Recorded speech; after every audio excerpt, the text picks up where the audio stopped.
Para saudara dan saudari yang Tuhan cintai, selamat pagi dan selamat bertemu lagi dalam renungan harian dari Paroki Santo Fransiskus Assisi Apio, edisi hari Rabu, tanggal 6 Maret 2024. Mengawali hari yang baru ini, kita hendak mendengar dan merenungkan sabda Tuhan. Marilah sebelum kita mendengar dan merenungkan sabda Tuhan, kita berdoa. Dalam nama Bapa dan Putra dan Roh Kudus. Amin. Allah Bapa Maha Pengasih, tanamkanlah hukum cinta kasih di dalam hati kami, dan datangkanlah kerajaan-Mu di tengah-tengah umat manusia. Bersabdalah ya Tuhan, kami siap mendengarkan. Terpujilah Engkau Bapa, Putra dan Roh Kudus, kini dan sepanjang segala masa. Amin. Para saudara dan saudari yang Tuhan cintai, sabda Tuhan yang hendak kita dengar dan kita renungkan untuk mengawali hari yang baru ini diambil dari Injil Matius pasal 5 ayat 17 sampai 19. Tuhan bersamamu. Inilah Injil suci menurut Matius. Dalam khotbah di bukit, Yesus berkata kepada murid-muridnya, "Janganlah menyangka bahwa aku datang untuk meniadakan hukum Taurat atau kitab para nabi. Aku datang bukan untuk meniadakannya, melainkan untuk menggenapinya. Karena sesungguhnya aku berkata kepadamu, selama belum lenyap langit dan bumi ini, satu huruf terkecil atau satu titik pun tidak akan lenyap dari hukum Taurat sebelum semuanya terjadi. Karena itu, siapa yang meniadakan salah satu perintah hukum Taurat sekalipun yang paling kecil dan mengajarkannya demikian kepada orang lain, ia akan diberi tempat yang paling rendah di dalam kerajaan surga. Tetapi siapa yang melakukan dan mengajarkannya, ia akan diberi tempat yang tinggi di dalam kerajaan surga." Demikianlah sabda Tuhan. Para saudara dan saudari yang Tuhan cintai, Yesus melalui bacaan Injil yang baru saja kita dengar pada hari ini menegaskan tugasnya tentang Ia datang ke dunia untuk menggenapi dan menyempurnakan segala-galanya, termasuk hukum Taurat. Sebab Dia diutus untuk taat kepada hukum itu. Dalam segala perkara Ia tunduk kepada Taurat. Ia datang untuk menggenapi janji-janji dan nubuat para nabi yang semuanya bersaksi tentang dirinya. Yesus tidak menyediakan melainkan menggenapinya dan menyatakan diri sebagai hakikat dari semuanya itu. Yesus mengisi kekurangan-kekurangan yang ada di dalamnya, sehingga dengan demikian melengkapi dan menyempurnakannya. Yesus memperbaiki hukum Taurat dan kitab para nabi melalui penambahan-penambahan dan penjelasan-penjelasannya yang sangat terperinci untuk melanjutkan rancangan yang tertuang dalam hukum Taurat dan kitab para nabi. Yesus justru menjunjung tinggi rancangan itu. Ia menambahkan dan oleh karena itu meneguhkan hukum Taurat. Kesempurnaan itu diwujudkan oleh Yesus dalam hidup dan karyanya yang mewujudkan belas kasih Bapa.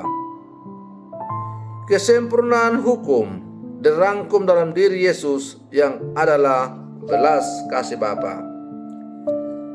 Para saudara dan saudari yang Tuhan cintai,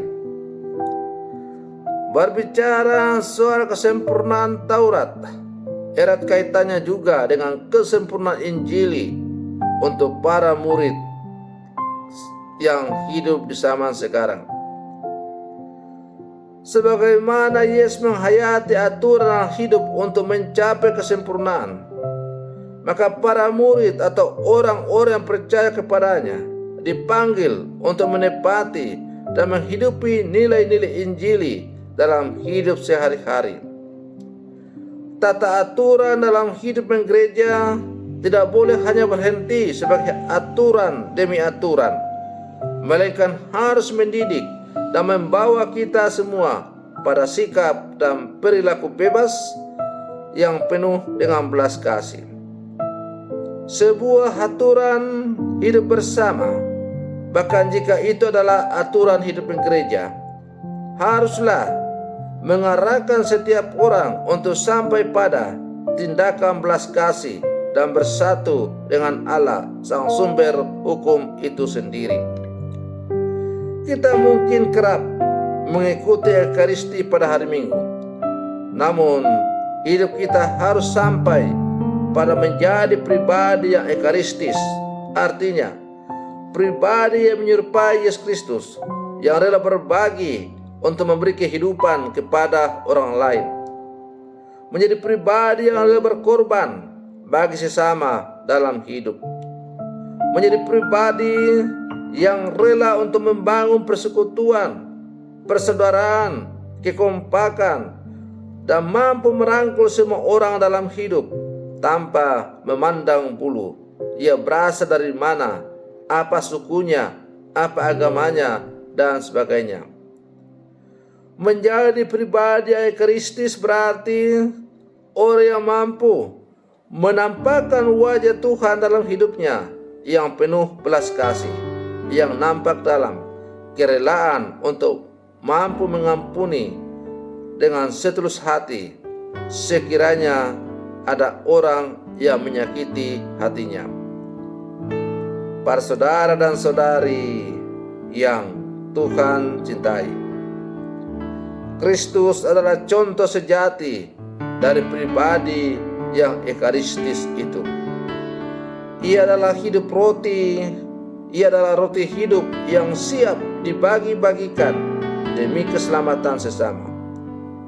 Buah aturan dan hukum adalah terwujudnya belas kasih dan keadilan dalam hidup bersama. Kita saat ini berada dalam masa Prapaskah, dan kita telah berada dalam masa Prapaskah yang ketiga. Seperti yang sudah saya katakan berulang-ulang, bahwa masa Prapaskah merupakan kesempatan yang bagus untuk kembali merenungkan perjalanan hidup kita sebagai orang-orang beriman.